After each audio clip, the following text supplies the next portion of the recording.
Welcome to the first of the Jands webinar series. Essentially today is more of a tester of the system as we get used to the new way of being in this strange new world. And secondly, it's to do with, I always get questions about EOS and I always get questions about how to do certain things on the console.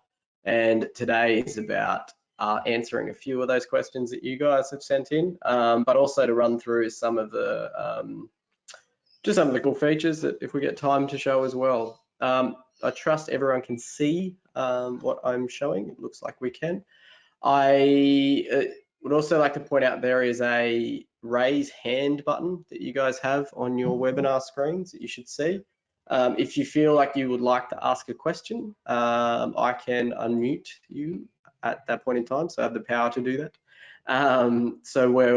If you would like to ask a question at any point, just click that raise hand button and then you can be unmuted and everyone can hear the question that you've got forward. So we got quite a few questions that came in, which is really great. So we have a few ones about pixel mapping, a couple about the Tombstone views, record by types, execute queues, such as follow hangs, all those sorts of things as well, which we'll look at. Some best practice questions, which is essentially really great as well. And then also how to run through some discrete timing, which is really good. So what we can do is, and if anyone has any more questions as we run through, just make sure you hit that raise hand button and we can have a look at that as we go through. So we'll probably be about an hour and a half, I'd say, to start with, and then we'll try and run through this as quickly as possible to get everyone across what we're going to do today. So as you can probably see, the view of EOS that I'm looking at is a little condensed at the moment just because of the screens that I'm running on. So I'm just going to flick those around just so that you can see a bit more of the software itself. Just bear with me.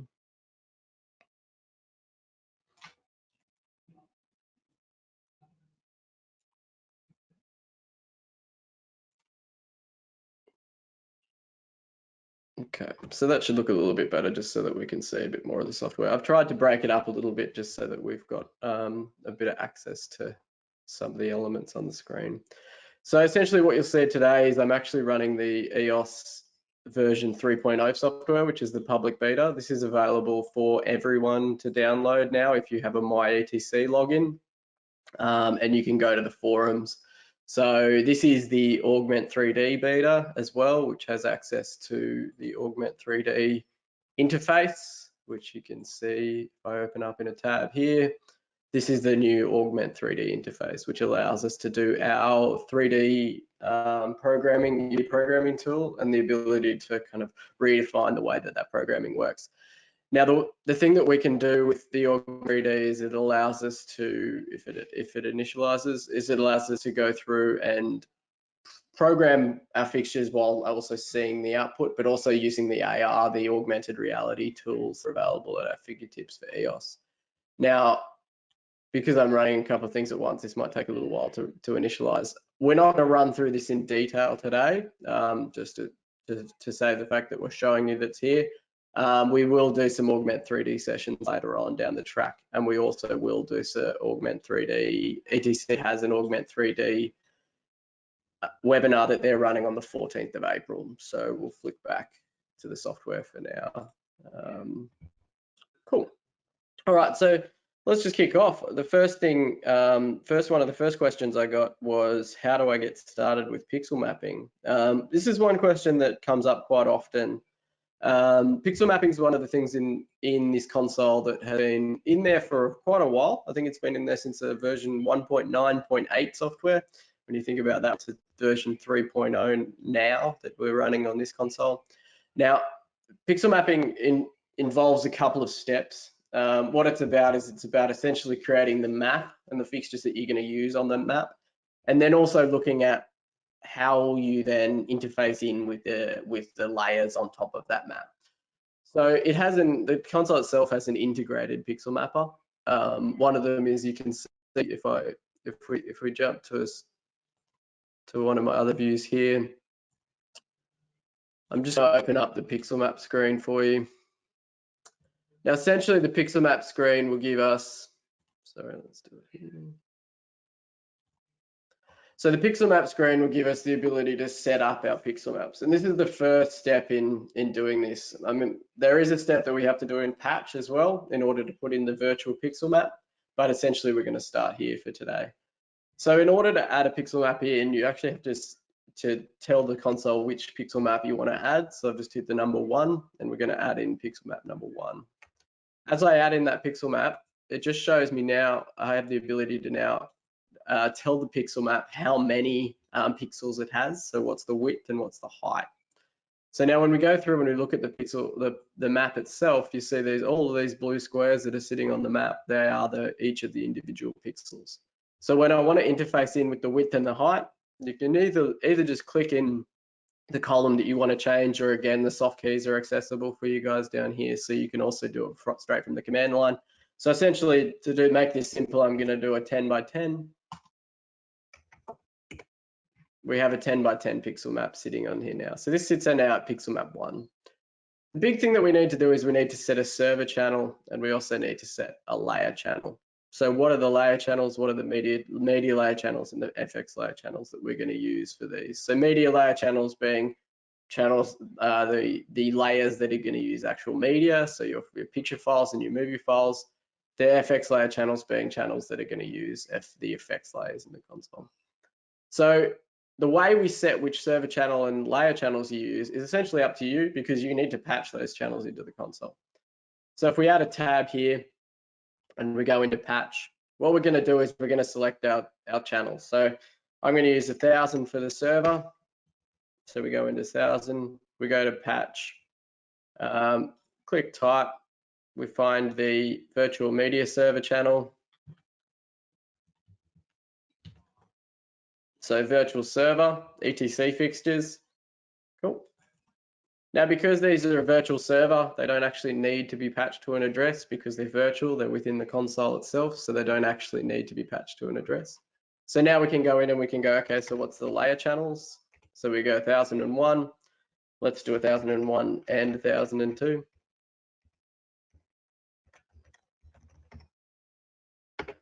Cool.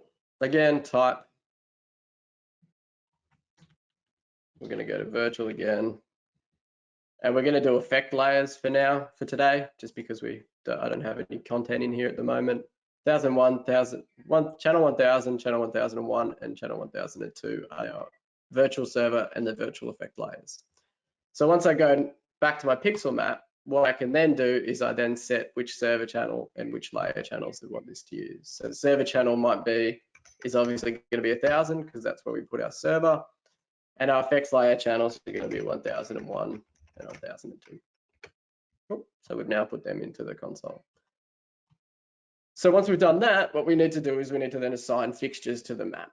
So what I'm then going to do is hit edit down in this bottom corner, and I essentially edit the pixels I want to patch. So if I select those pixels like this, I now have access to each of those pixels in the map. You can also select them individually and patch them individually. So say you had a pixel map that was 10 by 10 and you're only using the outsides, you can actually select just the outsides of the fixture of the pixel map itself. So by hitting the control key on your keyboard, you can actually select multiple elements together. And then you can click and drag around that screen as well. So if I'm now I'm just going to do it with the whole layer. If I've selected them all, if I want to now patch them, I'm just going to use an LED RGB. So let's take in, let's use what I've got in here. So we're going to look at search. Let's go LED RGB. We'll go to our generics. And we'll patch, and let's use an LED RGB 8-bit. Cool. And as you see, as I double clicked on those there, what I ended up with is I ended up with an entire pixel map screen that is then patched as LED RGBs. Now the next step is what we need to do is actually set an address for those fixtures. Now, when you're doing your address, or we can do a channel, so you can set a start channel or a start address. These fixtures aren't patched in my show already, so I'm going to use a start address. If I was going to use a start channel, it would be the channels that already exist in my show already. So if I've already got 100 LEDs patched in my show, I could use a start channel. Now the start address, we're just going to put it for now as universe 1. Actually, sorry, let's use it universe 5. Address 1. Now, as you can see, once I do that, 5/1, I end up getting the order in which those pixels are going to be labeled. So essentially, it's going to go across the top row. It's going to then flick back to the first of the second row and consecutively address these pixels in that way. Now, if I wanted to change that, I could go right to left. I could also go bottom to top. So you can change the consideration of the way it distributes those pixels. So once I do that and I hit apply, I've then applied the map and I've applied the channel numbering across that map. So you can see I've now got 5/1, 5/1, 5/4, 5/7, 5/10, showing you the universe and channel assignment. So that gives you the ability to then go, okay, I can now see those channels that are assigned in that screen. Now, if I wanted to then move those around, I can also move those pixels around to any other place. So if I stuffed up some channel assignment, I needed to move some pixels around, I could actually pull them off the map, move others back in their place. So you can actually adjust while you're going through this pixel map as well.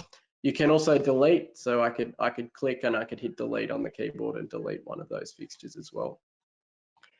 The big step that people forget once you've finished this is to actually hit the done button down in the bottom right hand corner here. Once you hit that, you've actually patched those pixels. So if you notice, before I hit done, it wasn't saying the number of fixtures because those pixels weren't adjusted into the map itself. So now that I've patched and put those pixels into my map, they actually appear in here. Now when I've addressed them like this separately, through the map, they're actually separate to the channels that I have in patch. So I could have these channels patched as channels 1 through 100 in my actual show. I could program them properly in my show, and then I could program the pixel map separately. So you can actually program both at the same time. So essentially you could set a red color on half of them and have the pixel map use the other half. So they are independent of the channel assignment that you have in patch as well. So what I'm going to have a look at now is I go in and once that pixel map is finished and it's all set up, I can then start programming with that. So if I jump back to live, what I can do now, once this is patched, you'll see if I select channel 1000, you'll see here I now have 1000 being my virtual server channel over here. So what the virtual server channel is giving me is the ability to the virtual server channel is now giving me the ability to program that server channel itself. Now, if I want a preview of what's going to happen, I can go in and I can select the pixel map preview tab. What that gives me is the ability to preview the pixel map on the screen itself. So once that pixel map preview is there, you can see that that's pixel map 1 that I have, and that's pixel map 1 that I created before. I can show different versions of the mask. I can also put the grid overlay on if I want to. And I can see more pixel maps if I have them by hitting the next and last keys over here. Now, if I want to program, I need to bring that server channel to full. Let's try channel 1000 this time. So once that's now programmed, once it's now full, I now need to program the layer channels as well. So in order to program the layer channels, I just go 1001 full. Now, in order to get the layer channels to output, you actually need to select content on them. So I've got 1001 selected here, which is my layer channel. What you'll notice, the quickest way to see that is up in your virtual controls, your moving light controls up the top right. I can pop that up. This is the controls for that server. You'll notice that there is a content layer, which is called file. Now that file content layer is the content layer that starts the pixel map playing. Now it's probably going to lag a little bit on your screen just because of the well-oiled machine that our NBN is Australia-wide. But what you've got here is you can now see that content is playing on that pixel map. The great thing about that content playing through that is that now I can then select differing content. So I've just selected now a two-tone content. if I want to now program the elements of this effect layer itself, I can go through, I can adjust the playback speed, I can slow that down, I can speed the playback speed up or slow it down from this screen here. I can then run through and I can actually program the effect colors. So I can program one side of that color. You'll notice that the other side of that color is dark at the moment. The reason the other side of that color is dark is because my intensity 2 layer is not up. Once I now turn intensity 2 up, I get the ability to program the second layer of color inside that. Now again, like programming any media server, what I can then do is adjust all of the rotation, looping, playback speed, in points, out points. Also my masks when I'm pushing layers together.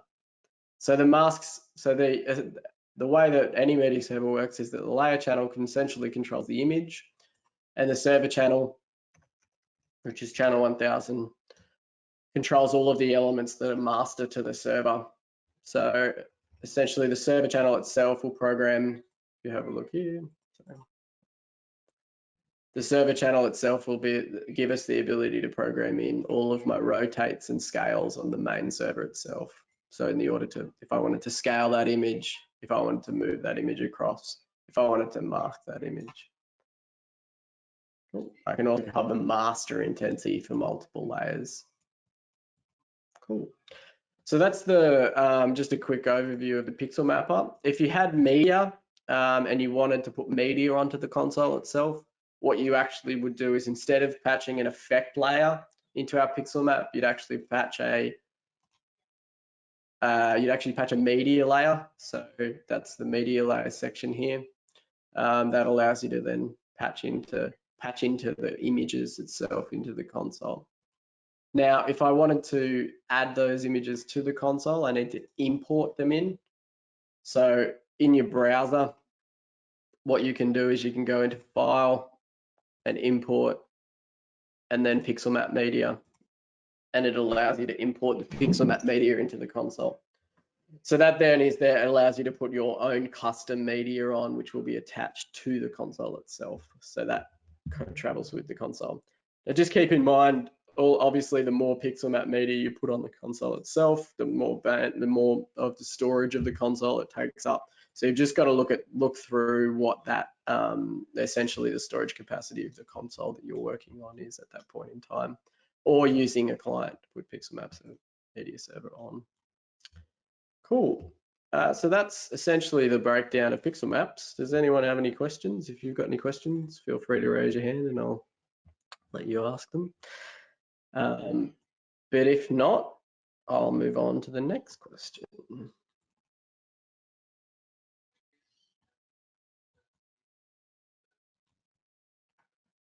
So I got Paddy's got a question. Go for it, Paddy.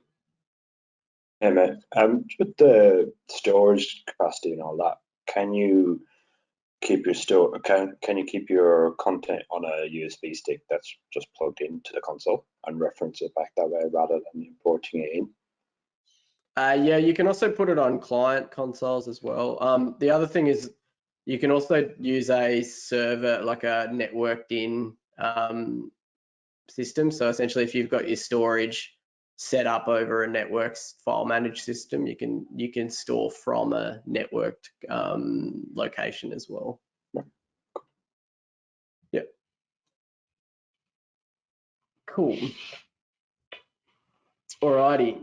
So if there's no other questions on pixel mapping, I'll move on to another one of the questions that we had.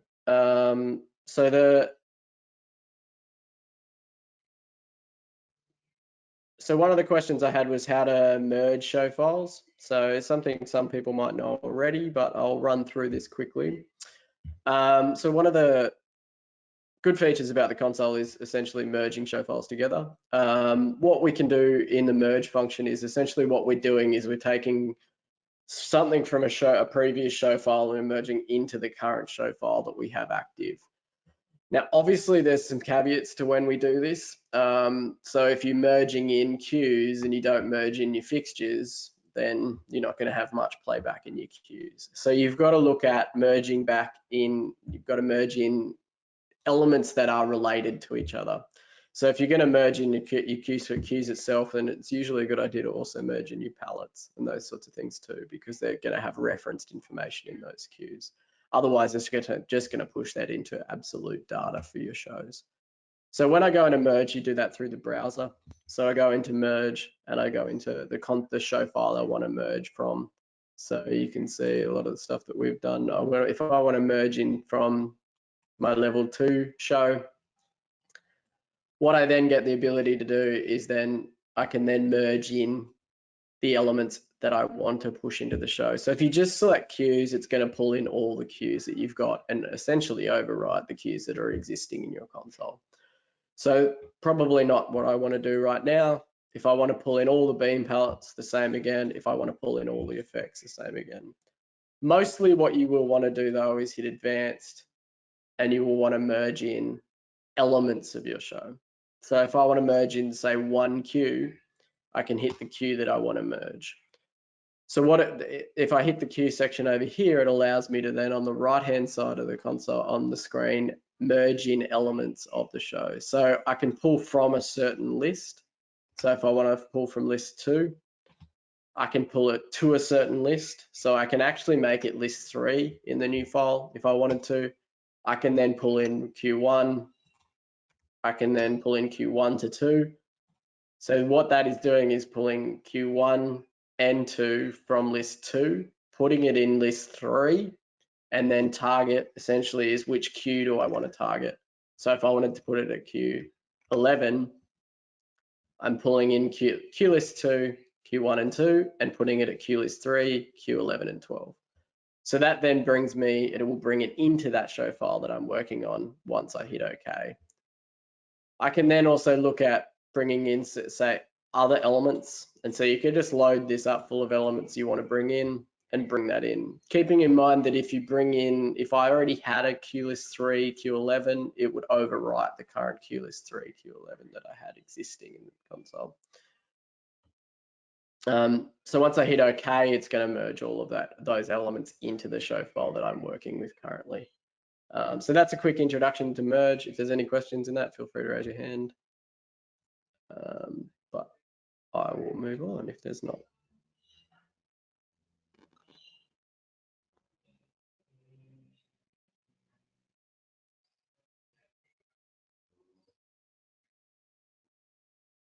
So this is a nice quick one. One of the questions was, how do I lock a Tombstone view to a specific channel selection? So essentially, how do I keep just a channel selection in this Tombstone view?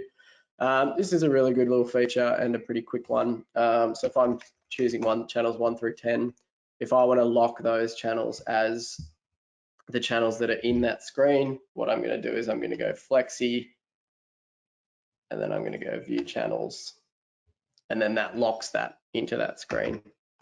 So now 1 through 10 are always going to be in that screen itself.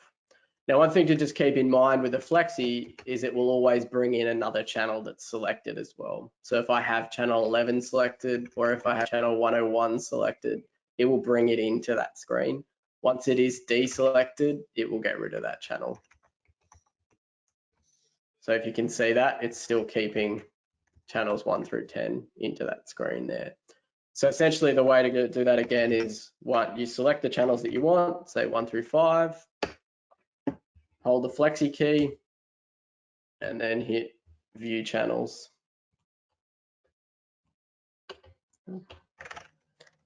You're able to then, I just turned it off, so 1 through 5, Flexi, View Channels, and I have the ability to then lock 1 through 5 into that channel selection. Cool. Again, if people aren't familiar with the way the Flexi views work on the screen, one of the really big things to look out for at the Flexi views is once I'm locked into this Flexi view, if I try and select channels outside of that view, if one of the channels is already inside the view, so keep that in, if I go 1 through 10, keep in mind that it's not going to select channels 6 through 10. The reason it isn't going to select channel 6 through 10 is because 1 through 5 were already in this Flexi view. So it's not, it's going to not select the 6 through 10. If I want to force it to select that 6 through 10, I need to use the through command. and then that'll select that 6 through 10. So it will select outside of its flexi view if you use that through command. So just keep that in mind once you're using the flexi key. Flexi also has the ability to now in the newer, we can flexi on and off the cells of multi-element fixtures and the masters of multi-element fixtures as well. We can also flexi on and off the encoder labeling as well for us as too, which allows us to set up there. So just a couple of new things from Flexi too. So I'm just going to go back to Flexi all. Any questions about Flexi or the Flexi patch view or the Flexi view channels? It's something that if you don't use it already, it can be really handy for what you, especially if you're setting up multiple live screens. Cool. So that's another question that we got.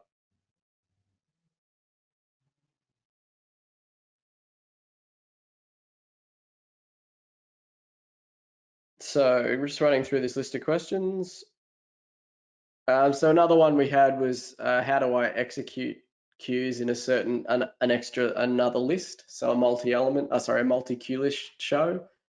How do I execute in a multi-queue list show? Now, multiple queue lists are one things that I get questions about a lot because it's something that a lot of people think the console don't probably more to put it more broadly, a lot of people don't use the console with multi-queue lists because of essentially the way they might have it set up for a theatre show.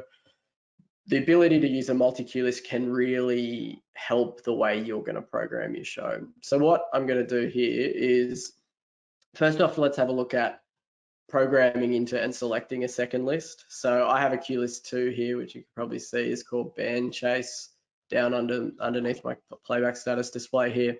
If I want to select into queue list 2, you're essentially going to go Q2 / enter, and that will select queue list 2. You can see that it's popped it up onto my, it's popped it up there onto my screen. So essentially I have Q2, list 2, Q1 selected now. Now I'm now programming into list 2, Q1. Now, if I wanted to, the question that I got through was how do I execute one list from another list? So if I wanted to play Q2 from list 1, when I hit go on Q2 list 2. So what I could do is what I'm going to do is I select the queue that I want to put the execute on, which is Q2 here. Down in my soft keys, you'll see that there's an execute soft key. That allows me to execute anything off the back of a go on that queue. So if I essentially wanted to, the same thing that if I wanted to hit time code, if I wanted to hit macros, if I wanted to hit a relay, if I wanted to hit MIDI on and off, contact closure on and off, snapshots, I can trigger snapshots from queues using the execute. One of the really nice features these days is OSCs. So I can put an OSC execute, so sending OSC strings, OSC syncing, sending OSC syncs, go after loops. So essentially I want to go after a loop. So I see I've got a link 2/1. I want this to be the next go after the loop. So we can go through and do those commands as well. So if I want to now execute a certain queue, I can execute Q1/2, enter. So now you'll see if I give you a bit more of the view of this screen, what you will see is that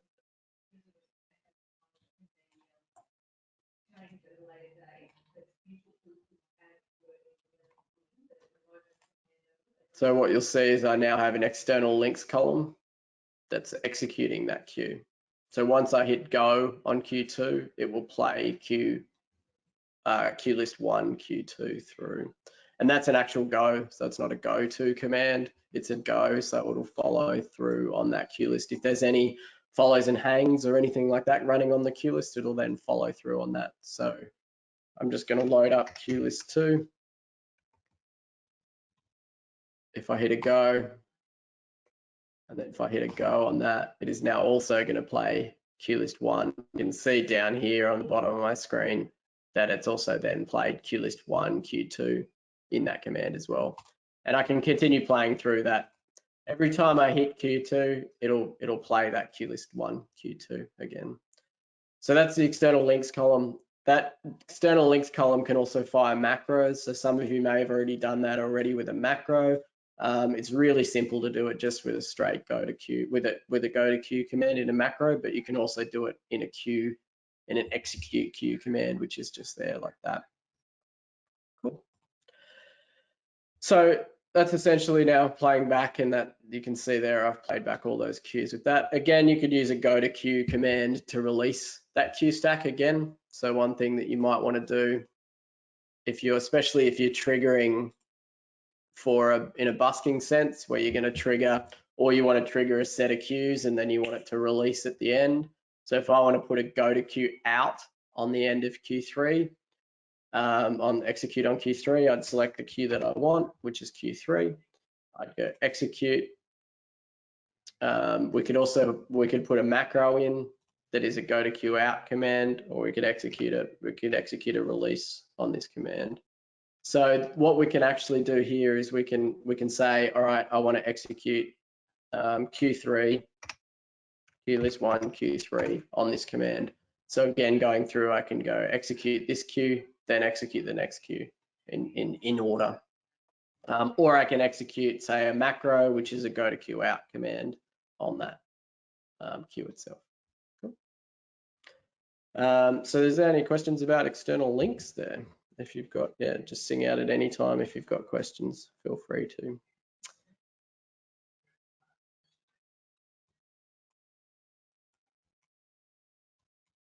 Cool.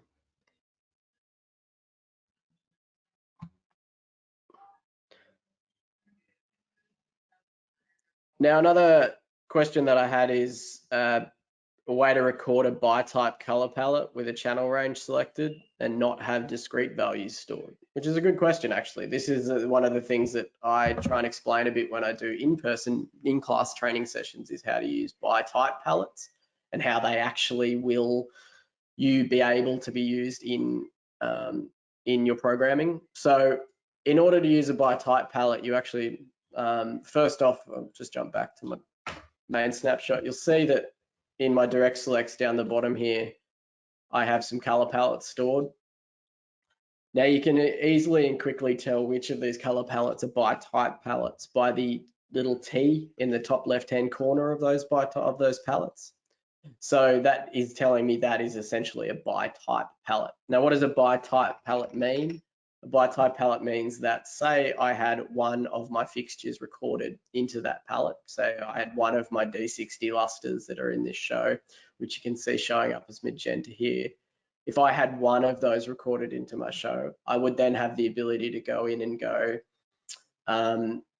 use this one fixture as the reference fixture, the by type reference, and then apply the same by type across all of the other fixtures. So essentially, if I brought up channel 31 and it was in magenta, if I then brought up channel 32 and put it into that color palette, it would then also be in magenta, even if it didn't have recorded values for it. So in order to see that, the quickest way is to actually jump into blind and then select the color palette you want to look at. So if I'm looking at color palette 7 here in blind, you'll see that I have one fixture showing in blue. That's the fixture which has what we call the move instruction for that fixture type. Now that is showing me, okay, I have that fixture as the move instruction. Then each of these tracked values that you're seeing, 31, 32, 33, 34, 35, 36 through to 50, they are the magenta. Those magenta tracked values are only existing because of this first value here. So if I adjust the red on this fixture, so if I go in and I go 31 and I want to adjust the red parameter, what I can do is I can quickly and easily go, okay, so see that red parameter is now saying 100. I'm going to do it like this so you can all see what I'm doing. So if I go 31 red, if I adjust that to 20, you'll see that it adjusts every other fixture within that fixture type. This is because it's a by type channel. you can see that down here it's telling me what my bitab channels are: 31, 51, 101, 121. Now, once I've done that, it's now adjusted every single other fixture within that. Okay. Now, okay, so if I push this back to 100 here on my red parameter, so if I go 31, red, 100, and push that back to where it was, you can also use the undo command if you wanted to. What I can also do is I can actually change which fixture is actually the by type fixture in that space. So if I wanted 32 to be the by type fixture instead of 31, I could pull that reference to 32 instead of 31 by going 31, 32, by type soft key down the bottom here, and then enter. Now what that's done is it's pulled the reference fixture from 31 to 32. Now what you've noticed here though is these white values have appeared on 31. What that means, it is now blocked those values from 31. It needs to do that because it was previously a move instruction. So it was previously something you told the console to do, or something that the console was always going to do. Now, because of that, what I need to do is if I want that 31 to follow the reference by type fixture, I actually have to remove the programming from 31. So 31 at enter will pull off that programming and restore it to the by type fixture being 32. So if I undo all that, go back to where we were previously, what I can do now is I can actually have a look at how do I create a by type palette in the first place. And the question essentially was, how do I create a by type palette, but only select certain channels to make the by type reference for? Now to do this, what I'm going to do is I'm just going to make sure that you can all see my visualizer that I have active, which you'll see in a second once I share both of these screens sitting here. So hopefully you can all see the visualizer that pops up on the screen in a second. So essentially what we're going to do here is we're going to look through and we're going to go in and program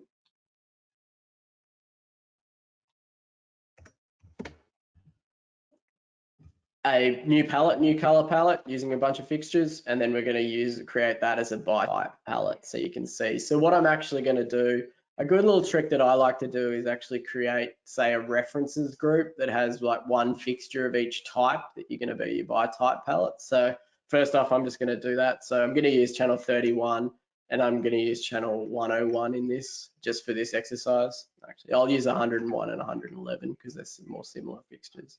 So if I go 101 plus 111, I'm just going to record that as a new group. So record that as group 16. That's going to be group 16, which is going to be my references. Cool, just so that we can see that there. So if I select those fixtures and I roll some color, bring them up to full.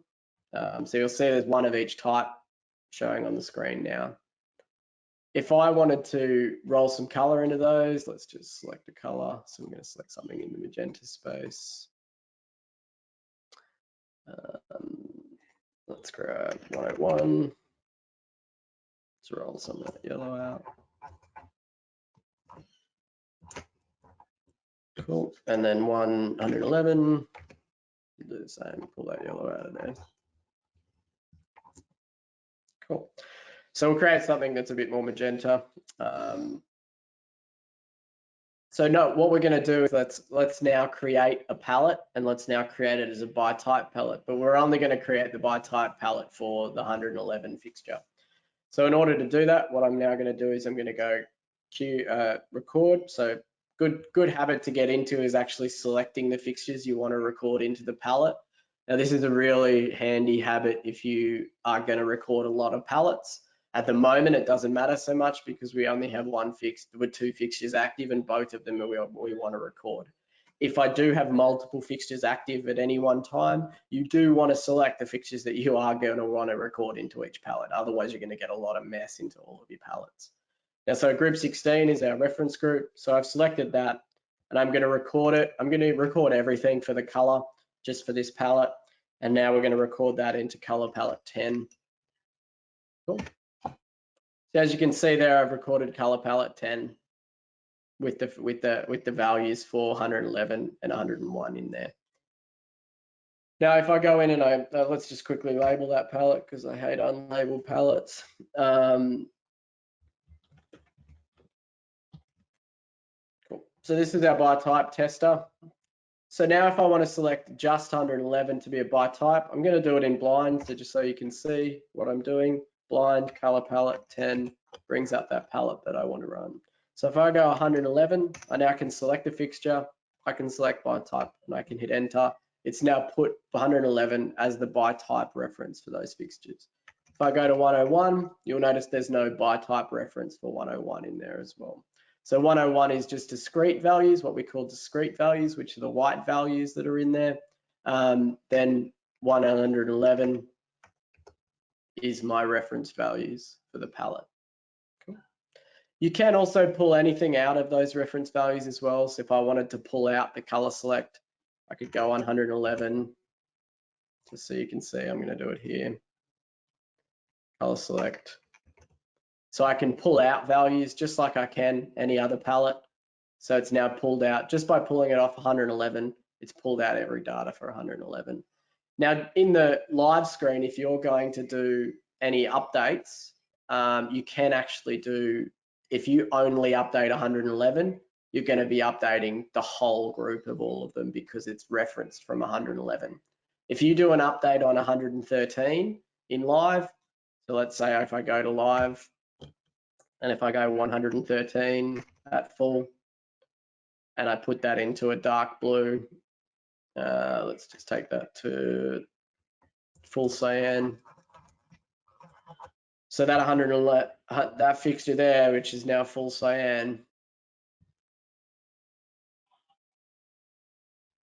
if I now push that into that palette, so if I go 113, update, color palette 10, if I push that data in, you'll notice if I jump back to blind, color palette 10, you'll notice that it's pulled that data into the palette itself. So I now have 113 as a discrete value within that palette. So it's no longer reading off the reference, the by type fixture reference. You'll see also that down in the 10 color palette labeling, you've got T+, and in your color palette direct selects, you have T+, which is telling you that you have plus discrete values in there. So this gives us the ability to then see quickly where our palettes are and what values and what discrete values they are referencing at any one time. Cool. Okay, so what we can do now is we can also look at pulling out that by type reference for the whole palette. Now you don't have to always select individual fixtures when you do a by type. You can actually pull out just by selecting the palette. So color palette 10 by type. What you've got to be careful with when you do this though, is that it's going to add a by type reference for every fixture within that palette. Okay. So by doing that, it pulls in a by type reference for every fixture in that palette. So this is with not being selective. Cool. All right, so that is the by type. Are there any questions anyone has about that? Feel free to.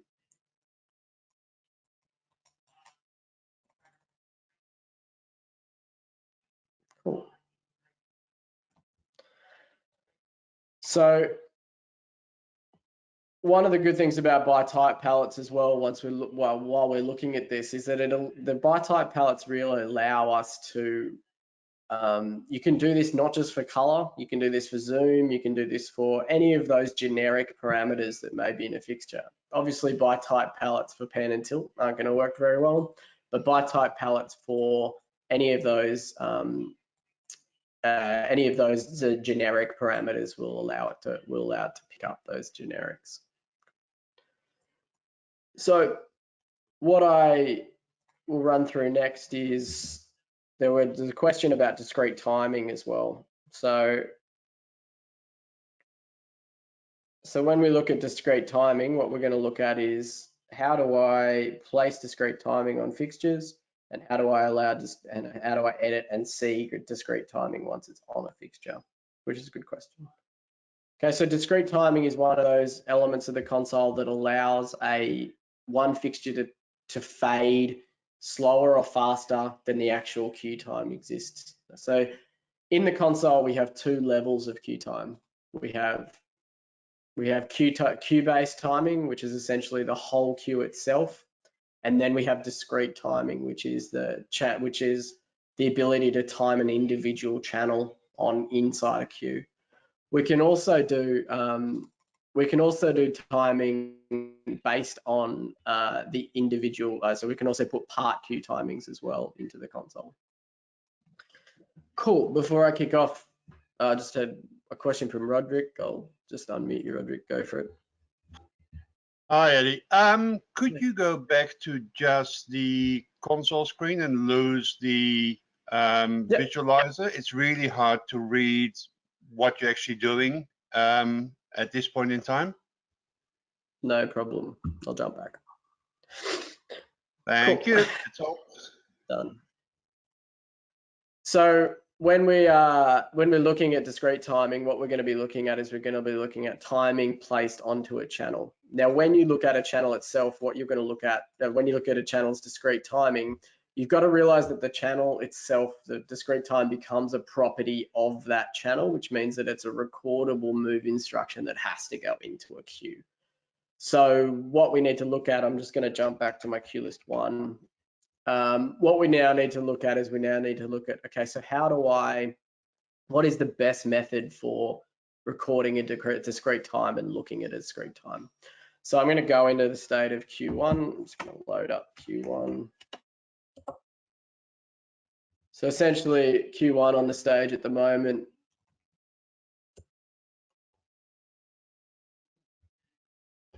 Just going to jump into show channels so you can see what's active. Let's do active channels. Cool.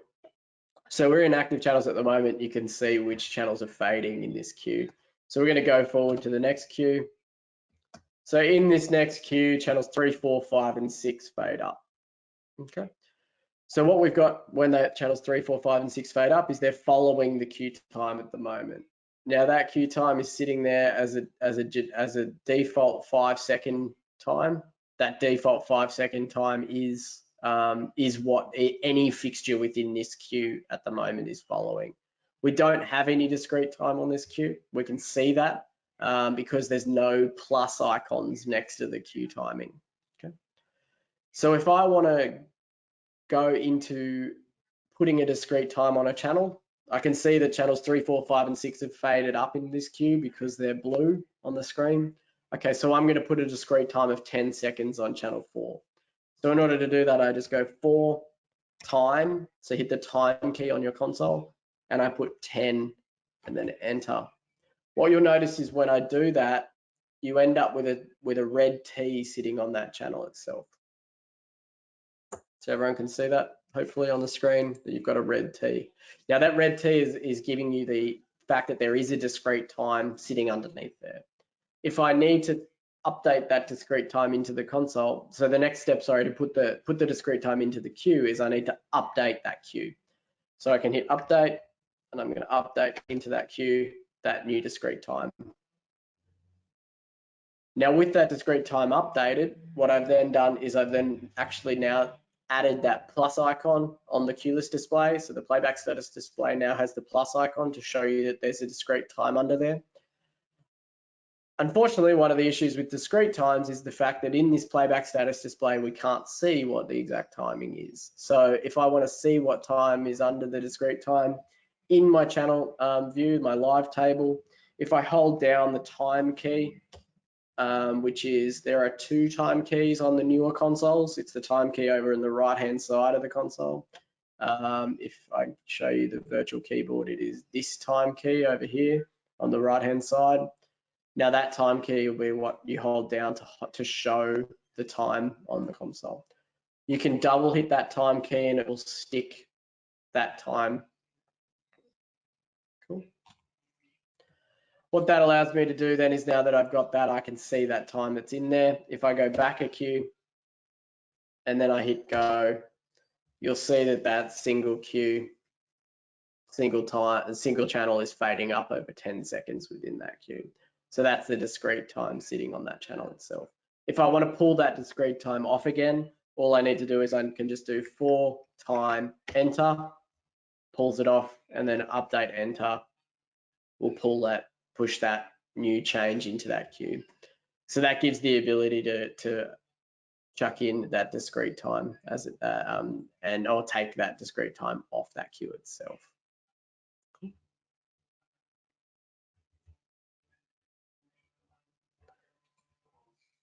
Cool. All right. So if there's any questions about that, I think there is one. Let me just find who that is.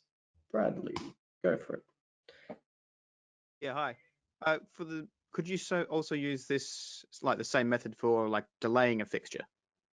Yeah. So in order to use a delay time, what I can do is I can actually go through and I can go, all right, so if I wanted to, instead of doing a time, I could do a delay. So if I wanted to delay the fade of Q4, it'd be 4, delay, 3, enter, and then update, enter.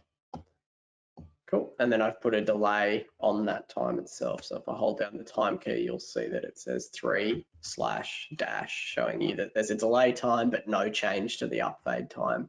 So what that's doing is it's now going to follow the fade time in the queue. So what you can also do is if you're doing parameter timing, so if I'm going into, say, the D60s that are here, you can also do that on a parameter basis. So if I wanted to go in and I wanted to go, all right, I've got channel 31, I wanted to delay the red fade, I could go 31. Just going to do it here so you can see what I'm doing. 31 red. I'm going to hit delay, 10, enter, update, enter. And you'll see now if I hold down the time key, there is a delay time chucked across the red parameter. So essentially as that queue fades up, I'm going to end up with a 10-second delay on the red parameter. Once that 10 seconds after I've hit go, I'm going to end up with the fade up of that red starting. Cool. I just got a question in from Robert. So it's essentially, is there a benefit of using discrete time over part queue timing? I can rephrase that. Sometimes there's a benefit of using part timings over discrete timings. So I usually use discrete timings for anything that's a queue-based change that will be, say, not replicated over and over again, and essentially not. It's very handy for quick changes, for quick and the big problem with a discrete time is that you can't read the time in the queue list. So if you look over on my main queue stack here, you'll see there's some part queues here. These part queues allow me to read the actual timing changes on those parts. So if I'm going to need to go in and read back to, say, a designer and say and get asked what time constantly over and over again a queue fade is going to be, you're going to have to, the easiest way is going to be to put those into part queues. The discrete times aren't readable because they don't hide into here. One of the other things I quite like discrete times for is those individual parameter times. So when you're doing parameter times like red, amber, green, magenta, those single parameter timings, sometimes it's a lot quicker and easier to do those in a discrete time rather than putting them into a part queue itself. Cool.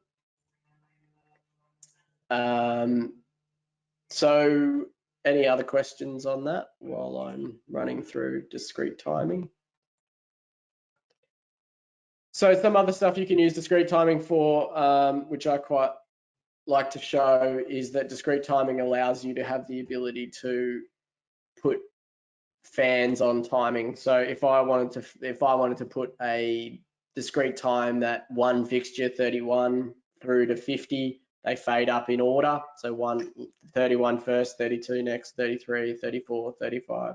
I could actually go in and I could put a fan on the timing. So if I went 31 through 50, if you hit time 1 through, let's do delay just so we can do this a bit easier. Delay 1 through. What you'll notice is that it's now put a fanned time across all those fixtures. When I fade those fixtures up, essentially the first fixture will start after 1 second, then the next fixture after 2 seconds, the next fixture after 3 seconds, the next fixture after 4.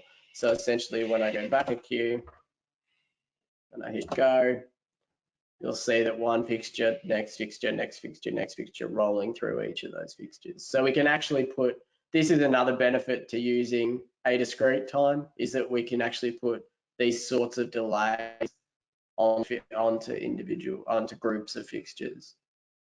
One really good trick with that is use your offset commands. So use your channel ordering. So if I went 31 through 50, and if I hit the offset key and I offset that randomly, and I did the same thing, delay 1 through 20, enter, update, enter. You'll see now that that time's now randomized across the fixture. So essentially that is now a random fade up. Well, it is now a random fade up of those fixtures. So if I go back a queue and I hit go, you'll see now it's randomly fading up. Now this isn't random every single time. This is random for the time that I created it. So it will replicate this same look every single time, but every time I reorder the fixtures and re-record the queue, it'll be randomized. So again, you can do these sort of commands as well. The other stuff we can do with the offset is if I wanted the odd fixtures to fade up over 6 seconds and the even fixtures to fade up over 10 seconds, go 31 through 50, offset, even, 6. Oh, let's try that again. 31 through 50, offset, even, times 6. And then I can go select last, odd, time, 10, enter, update, enter. So now when I go through and I've got all those selected, you can now see that they all fade up. So I've put a delay, randomized delay time, and now there's an odd and even split on the fade time itself. So it allows me to actually create some pretty custom and much more intricate looks than what I can do out of, say, a part queue or out of multiple part queues. So I can do it all within one queue rather than having to create multiple parts, which is another benefit of using discrete times over parts. But again, just watch when you're using discrete times, you're not going to get an easy view of your queue timings without jumping into that queue to have a look, which you can see here. Cool. Any other questions on that one before I move on?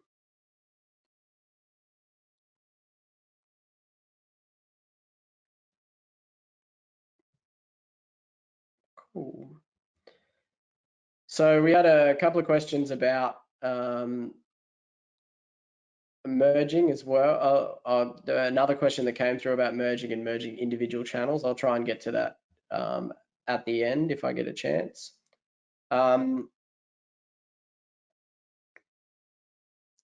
Creating a one-touch fan button was a question that came through. Essentially, a one-touch fan button is interesting. A lot of people would probably know that the fan command takes a few steps to get to. So if I go through and I grab all of my, let's grab the front of house movers here.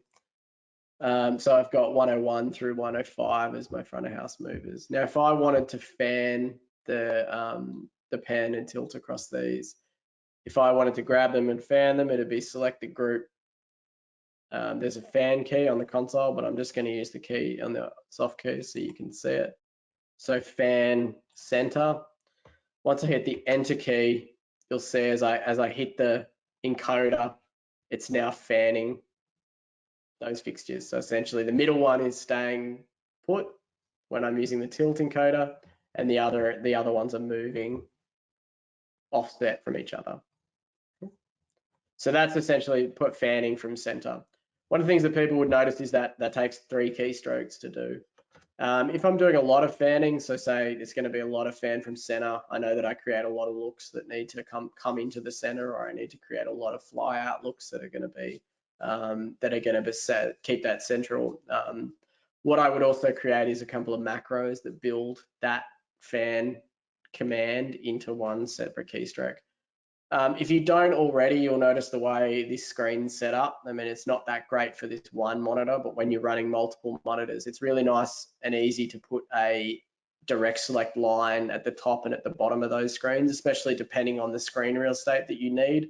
Usually I wouldn't have the live table and the playback status in the center here. It would most likely be some more direct selects into the center section here that I could have into this section. So this is a good little screen set up for one of your direct select screens. So this might be one of your direct select setups. Now, when you're creating, say, a fan command like that one, what I would create is I'd create it in a macro. Usually what I would have is actually a direct select that is actually macros as well. So I would have a direct select sitting down at the bottom or on the side of the screen that sits there all the time, which gives me access to my macros that I use often. And especially when you're using a touchscreen, that gives you the ability to touch that element rather than having to mouse across. Now, in order to create that macro, the quickest way to create that macro is going to be to do the keystrokes while having the learn command on the macro. So I'm going to create this as macro 20. If you're using the Geo consoles, Geo at 5 console or the EOS TI console, you actually have your inbuilt macro buttons which sit on the screen itself, sit on the hardware itself near the screens. Now those buttons are obviously usable for these types of functions. So if you do have the want to have a one-touch macro button, fan button, or a one-touch button that does clear sneak enter, you can have those set up on those commands there. You'll see I've got a few little commands already in my macros, which are like RFR enables and disables, resetting of faders, stop effects, which is some of the ones that are in the console itself. But I'm going to create that fan center command for this group. So what I would want to do, and keeping in mind that macros are consistent with what you already have selected in the command line already. So I may want to have a group 5 fan center, but I also might want to have a group 22 fan center, or a group 23, or a group 30. So all you want in that macro itself is the fan center line, because you'll hit the group and then you'll hit the macro button to allow you to do that. So now when I want to do that is I will create that macro. So I'm just going to do it from the macro editor so you guys can see that. So if I go create the macro. Now, once you do create a macro, so we're going to go macro 20. Cool. So we can see that if I want to edit that macro, I hit the edit key down here, or the learn key does the same thing. I hit edit. Notice that cursor is now flashing at the top. That flashing cursor means now I have to actually put in the macro elements. Everything I touch on the console now will end up in the macro. Apart from the arrow keys, that's the only things that won't pop into the macro when I touch them at the moment. So if I want to create the fan center, I would hit fan. Cool. And if I want to hit center, center is going to be a soft key. Over here, center. Now the reason center is a soft key is because it is actually a soft key in the console. So there is no hard input key for center. So you need to find that soft key. So when you're building a macro, all of your keys that become soft keys when you touch something else on the console, they will appear down in this section here for you. So fan center, and remember you need to use the enter command at the end of that. So I hit enter, and that's now created that macro. When you finish creating the macro, you just hit the done key. Cool, so I've now got fan center as that macro. So if I want to label it, I want to call it fan center. I'm going to spell center properly. So when I go in, and I've now got fan center as part of that macro. Cool. So once I jump back to my screen that I had open before, and I look at the macros, and I have a fan center key. So if I wanted to actually fan center, I'd go group 5, fan center. I now have the ability to fan those keys.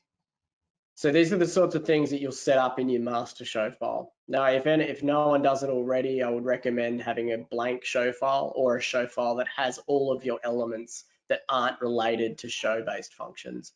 So you should have macros built into a standard show file. You should have a whole lot of by type references for different cues in your color palettes. You should have a whole bunch of snapshots built into a default show file. These macros can be brought into any show file on any console.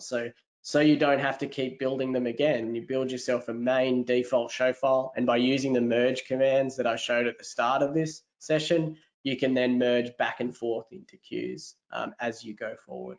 So you can also merge in and out of queues. So that's my fan center. Again, you can make that a fan. You can make that fan in any way you want. You can change that. You can change the macros, and you can have multiple macros of any type. But when you're looking at these direct select screens that I've got up, one of the really powerful things is to actually make sure that you have the ability to access the content easily and quickly. So a lot of that stuff that takes multiple key presses, build a macro for it, give yourself a little macro panel, and you've essentially given yourself another bunch of console buttons that you can work with. Now, when I've got these console buttons active, these direct selects active, just like any other screen, while we're here, if I hit settings over here on the right hand side, what I give myself is I give myself the ability to change the macros and what's shown on those macros, and the direct selects and what's shown on the direct select. So how many are shown, how big those buttons are, where those buttons are shown, whether I want to use the color swatches for other buttons themselves. For the color palette buttons themselves. Now you can also set, this is the default for every direct select that you create by setting set current as a default. Cool. While I'm in the direct selects, one of the great new features in the console is actually the custom direct select. So if anyone hasn't used that before, here it is. So once I select a direct select, the last element along the side here is actually custom. So if I select the custom direct select, I now have the ability to put any element, any direct select element together in one group. So I could essentially have a button for my fan macro. So I could have macro 20.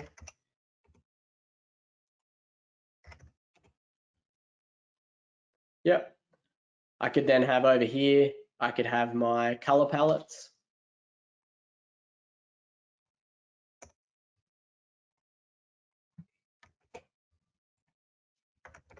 So I could have color palettes 1 through 10 down here.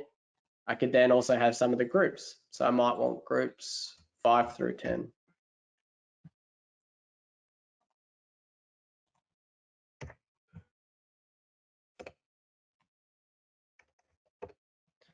Cool. I could then have groups 5 through 10 sitting down here as well. I could then have any element that I want to sitting on this screen. So I can have some snapshots or a single snapshot.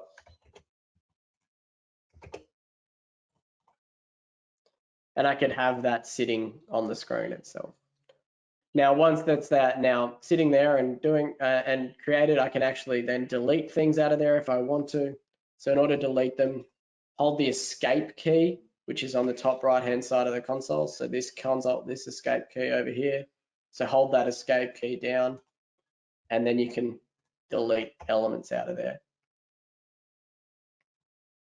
If you hold down the click while you're holding the escape key, you essentially get a range select. So if I hold that down and then click the last element, it'll actually delete all of them out of that scroll. Cool. So that gives you that then shows you the direct selects and gives you the custom direct select page that you can set up. Cool. Alrighty, so that's a couple of the questions.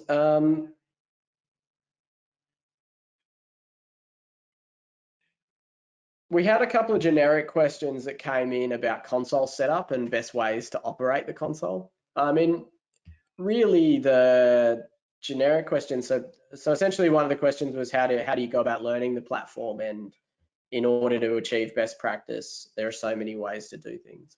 Now this is really a question I get a lot because it is such, any lighting console these days, and especially some of the larger ones, are really adaptable. So you can pretty much set up the console however you want within its constraints, and then you can program with the console. So you just saw that I was using discrete time.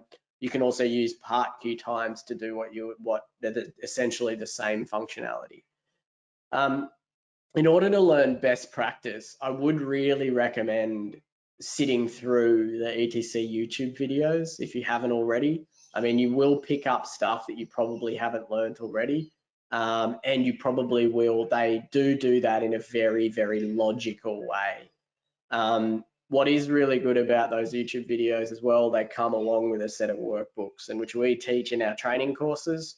Those workbooks allow you to run through. If you run through those workbooks and set up your console in the way that they run that, yes, it's not going to do you for every show, and yes, it's not going to work for everybody's workflow. But what it'll actually allow you to do is actually be able to set a benchmark for a way of working, which might be handy to help you along. A couple other things that if anyone's got any more questions, feel free to sing out. We kind of threw the questions that we got on the kind of registration pages, but if anyone has any more questions, feel free to sing out. What I will go through now, in case any, just because this is questions I always get asked, is essentially one of the big ones is setting up the console to work a little bit more busking friendly, which is something that always comes up in any of the training sessions I run. One of those parameters is actually setting up the faders properly. And in the console itself, there are many variants for how to set the faders up, which I think have been essentially, they get a little overlooked while people muck through the console. So one of the elements that we really can do now is we can actually set the faders up to be a lot more busking friendly on the desk. Now, what I mean by that is I can actually set things like global effects times. I can actually set things that allow my faders to interact with single and multiple cue lists and those sorts of elements. So what I'm going to do here is I'm going to run in and show you guys the fader config screen. I'm going to, instead of having my direct selects down here, I'm just going to run in and chuck down a fader module so you can see the faders.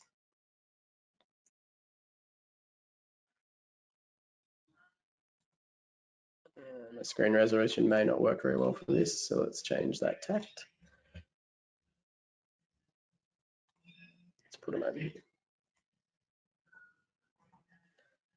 So I now have a fader module here that shows me all of those faders that are active on the console itself. So this is essentially mimicking what would be a fader wing. I can have my multiple pages here, and I can go through and set that up. So what you'd see here is I have differing subs. I have cue lists on this. I also have some submasters here. If I jump to page 3, you'll see I also have all of these other elements that sit on this console at the moment, which are global effects faders. I have a submaster that's split across multiple faders here. So sub 26 is split across 3 faders. That gives me the ability to run its intensity, and then it also gives me ability to run effects size and effects rate on that.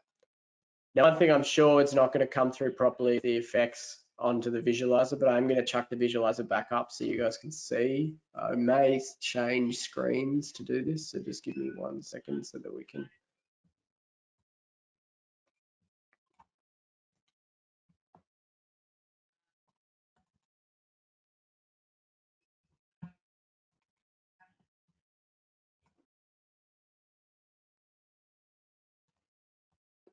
So hopefully everyone can see that a bit better and see the visualizer and the screen a little bit better. So essentially what I'm going to do here is I'm going to show you how to run with these faders and how to actually interact with them. So if you end up with a screen that looks like this, let's just split so we can see this a little bit better. Okay, so I have my faders and I have interaction with these faders. Now, as I was saying, there are multiple different types of faders that you can add to a console. I can add submasters, I can add cue lists, I can add global effects. Now, how do I do all that, and how do I add those sorts of faders to the console? What advantage do they give me in a busking sense? Now, it's all done through the quickest and easiest way to do all this is through the fader config screen. So if I add a tab here, you'll see there's an element called fader config, which is tab 36. Now, once I go into that tab 36, I now have the ability to see all of these faders that are created onto the console. So I'm just going to make that screen a little bit bigger so you can see it. Now I've got page 1, page 2. Scrolling down, I end up with page 3. Okay, so I have a cue list here, cue list 1 and cue list 2, pretty standard. I also have a cue list sitting on my master fader, which is cue list 1, which is my main fader. If I run down and I want to have a look at the red ones are inhibit faders. So essentially, if they're a master that sits in and uses and masters just the group that's sitting inside that submaster itself. Now, when I look at scrolling down to page 3, this is more of my busking page. I have these faders over here, which are called global effects faders. In order to set these as global effects faders, you just click up in the top section here, and it allows me to set the target of any of these faders. Now, by creating a global effects fader, what I'm doing is I'm creating a fader that allows me to master any effects that are running in the console. So as you can see, this one's now set master the effects size. You can make it master the effects rate, and then you can set a proportion maximum minimum. The biggest advantage with these global effects masters is actually in the way that you filter them.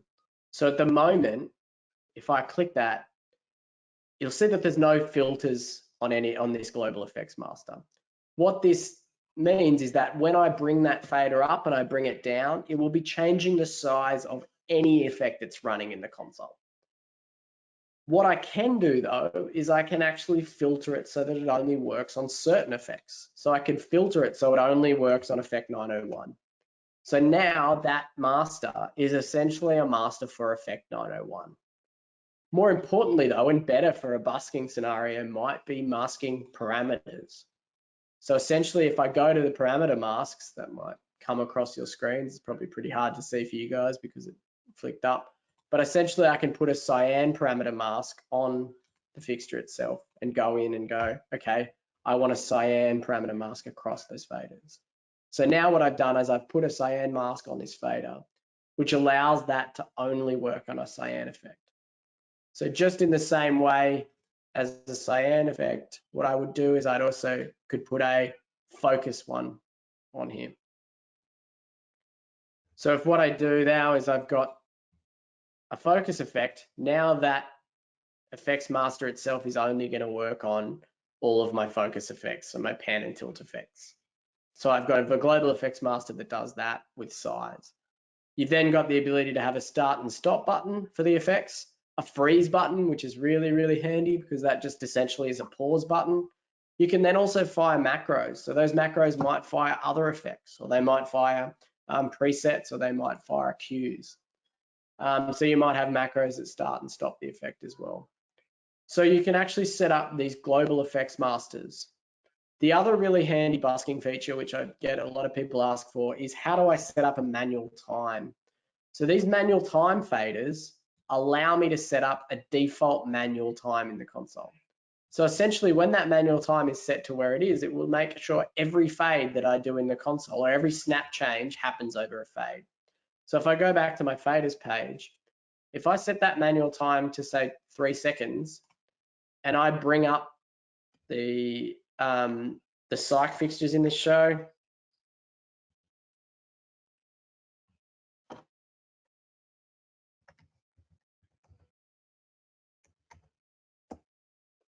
it will fade those fixtures up over 3 seconds. So I will pick some fixtures that are actually working. So if I pick the overstage fixtures, it'll fade those fixtures up over 3 seconds. So let's show you there, just because the visualizer seems to have not stopped working. So you can see that it's fading up and it's fading down over the time that it's essentially set at. So you can see that there. Visualize that again. So if I wanted to do that from 1 through 10, if I wanted to take them out, notice that it's fading out. Okay, 31 through 45, fade that out. It's fading those out because it is set as the manual time. Cool. So I've set the manual time to 3.15 seconds. Essentially, it's now fading over that 3.15. I can set my manual time back to 0, and I can bring 1 through 10 up, and it will snap change those instead of fading that change. So essentially now I've got a manual time that can control everything. Why is that handy? Because I can go 31 through 45, which are my overstage wash. I'll take 1 through 10 out. I can then change my manual time to say for 3 seconds, and I can bring in a color palette. So I can go color palette 10, let's do color palette 5, and it'll actually fade into that color palette over the time. So that manual time allows me to busk change, especially if I'm using my direct selects on the screen. Cool. If you want to turn a manual time off, you just hit the bump button down the bottom and it'll turn that manual time fader off as well. What I also have here is I have a color palette fader that allows me to fade a color palette in and out. So if I have a fixtures that reference that color palette, I can actually fade that color palette in and out as well. Now all these options are available under where I showed you on the fader config screen. So if I go to target on the fader config screen, you'll see that all those options are available there for that. Cool. Now this just really improves your busking capability because you can now have global effects masters that master things. You can have faders that work. What I have here, I've split sub 26 over 3 faders, as you can see here. So if I go to sub 26 in my fader page, I now have a fader that brings up the effect itself, which may look a little bit laggy on your screen, I'm sure. But then I can also have a fader, the next fader, which brings up the size and the date.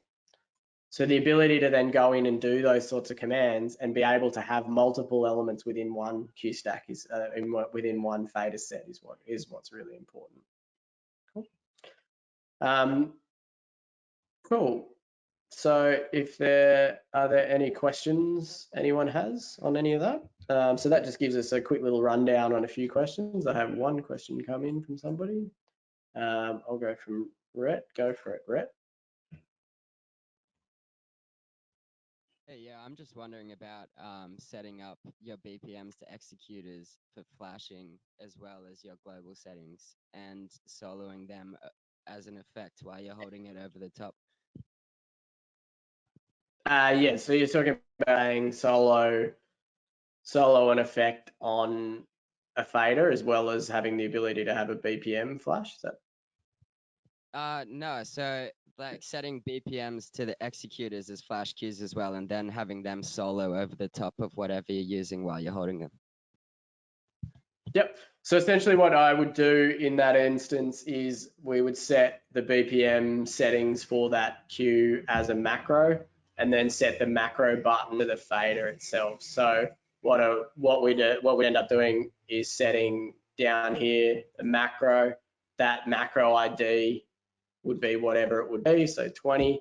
When I hit that button, it then fires that macro that sets the BPM to that fader itself that you're working with.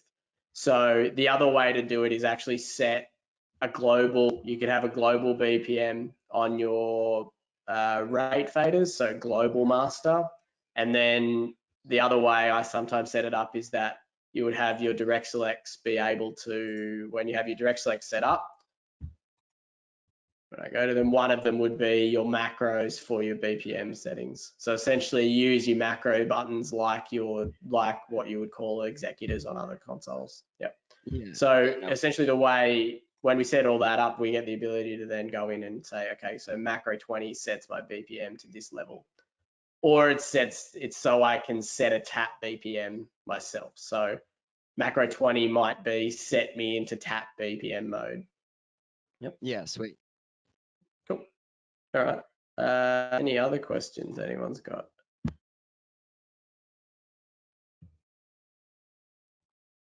Cool. So if there's no other questions, it probably kicks us to about where we were going to finish today. So thanks everyone for kind of being part of it today. We'll keep running these things. So if you do have any more questions you come up with over the time, I know everyone's in a bit of downtime at the moment, which is really disappointing for everyone. But if it gives us some time to brush up on these skills, hopefully we can use this time a little, hopefully as constructively as possible. So what I'm going to have is the ability to run these sessions. So if you do have any questions, feel free to run through. I think I've got one more question come through while we're chatting here. I've got a couple more. Cool. Yeah, cool. I added just a question about snapshots, which is not a bad one. Snapshots are really handy functions in the console. I'm going to give myself back this screen quickly just so we can do a quick snapshot session before we finish up.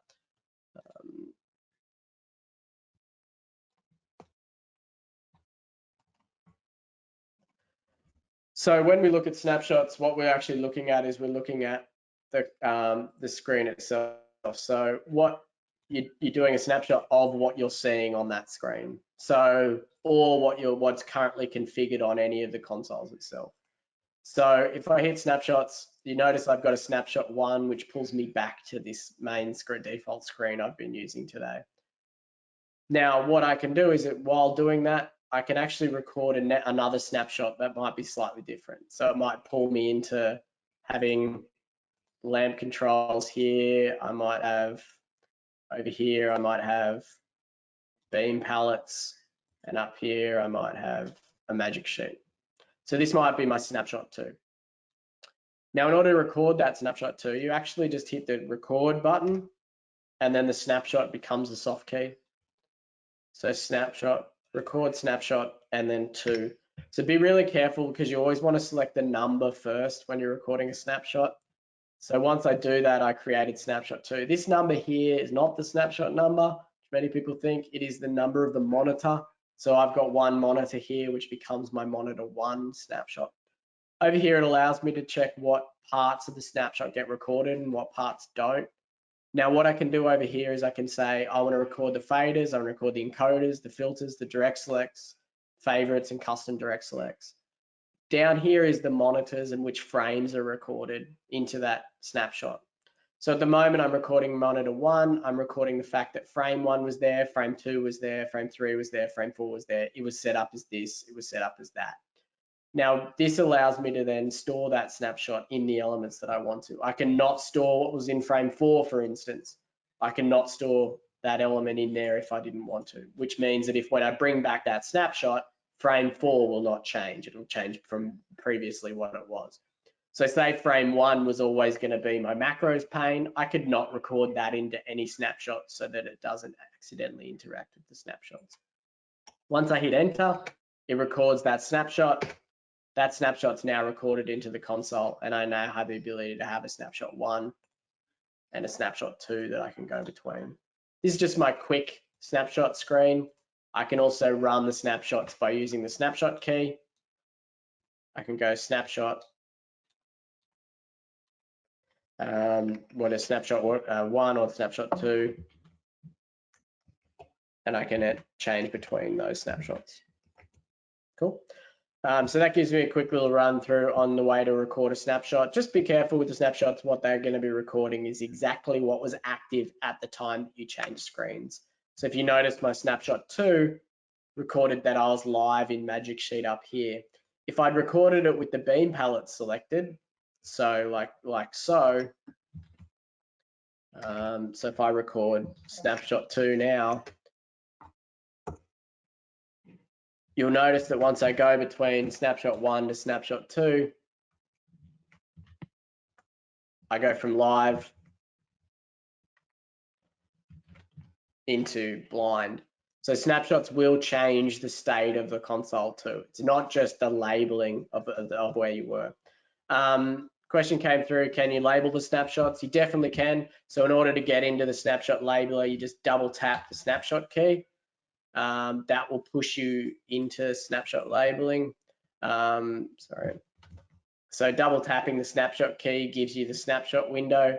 You can label them essentially by selecting the snapshot and hitting label. I can call this default 2. That then labels the snapshot. When I have that snapshot element sitting in a direct select, it will now show me the labeling of that snapshot as well. Cool, so you can see now I've got that labeling sitting there, the snapshot. Cool. The next one is going to be, can you have macros affect snapshots? You definitely can. So in order to have a macro change a snapshot, I just record the snapshot into the macro. So I go into my macro editor, which I had before, which you guys saw before, and then I can essentially go 21, and I could just go into my macro and go snapshot 2, enter. Now every time I bring back macro 21, it'll bring back snapshot 2. Cool. The other thing you can do is you can actually have snapshots in queues as well. So if I wanted Q3 to play snapshot 2, I'd go Q3, I'd hit execute, I'd hit snapshot, I'd hit 2, enter, and then when I play into Q3, it then executes snapshot 2. So if I go back a queue, go back to snapshot 1, you'll see that when I hit go on the console, I execute into snapshot 2 from Q3. Cool. What I'm going to do, someone asked if we can have this access to this later. Definitely, we'll put this recording up. Not quite sure yet, but everyone who registered will get an email about where this recording will be. It'll probably be on our GoToWebinar page, or maybe even our Jands Eventbrite page. We'll have a look at how we want to access the recordings of this, because it's the first one we've done. We will be running more webinars, so we'll be having more webinars on different topics. We'll have them on just shore topics. We'll have them on acoustics. We'll have webinars running across the ETC Eos platform further. So we'll probably run an Augment 3D webinar. Then we'll have probably a session also on so the ETC training course. So I'm going to run the ETC Eos level 1 and level 2 training courses over the course of 3 2-hour sessions. So we're not going to try and do all of the session in one 8-hour hit, but we'll run them in the course of 3 2-hour sessions, which will give us the same time that we do in class. Just really trying to make sure that everyone gets access to really good quality training during this time, so that we can all make the most of the fact that we're all either sitting at home on our own, or we're in the ability of maybe making sure everyone's got some really good headspace while they might be out of some work. So we're really dedicated to this. If you do see anything that you would like, feel free to send it through. Any training that you would like, marketing@jands.com.au is probably the best place to send it. So you can send any information through that you'd like to that email address. So any feedback or any questions or any comments. Patty has asked a question which says, any networking training coming? Yes, definitely. That will be one of the sessions we will be running. I'll run a networking 101, networking for lighting 101 session, which will probably run not just after the Easter break, if it's a break for anybody. Just after Easter, probably, or just before Easter if we can get it up and running. There's a couple of sessions to happen in between there and there. So hopefully maybe just before on the Wednesday or the Thursday before Easter. So that'll be a networking 101 lighting session. There'll also be an audio session if anyone here dabbles in the dark arts. We will also have a networking audio session as well. So feel free to email through to marketing@Jands. It's probably the easiest way to get through for any of the questions that you might have. But thanks everyone for coming along today. Hopefully you got something out of it, and we'll do more of these if everyone thinks they're valuable. Thanks guys.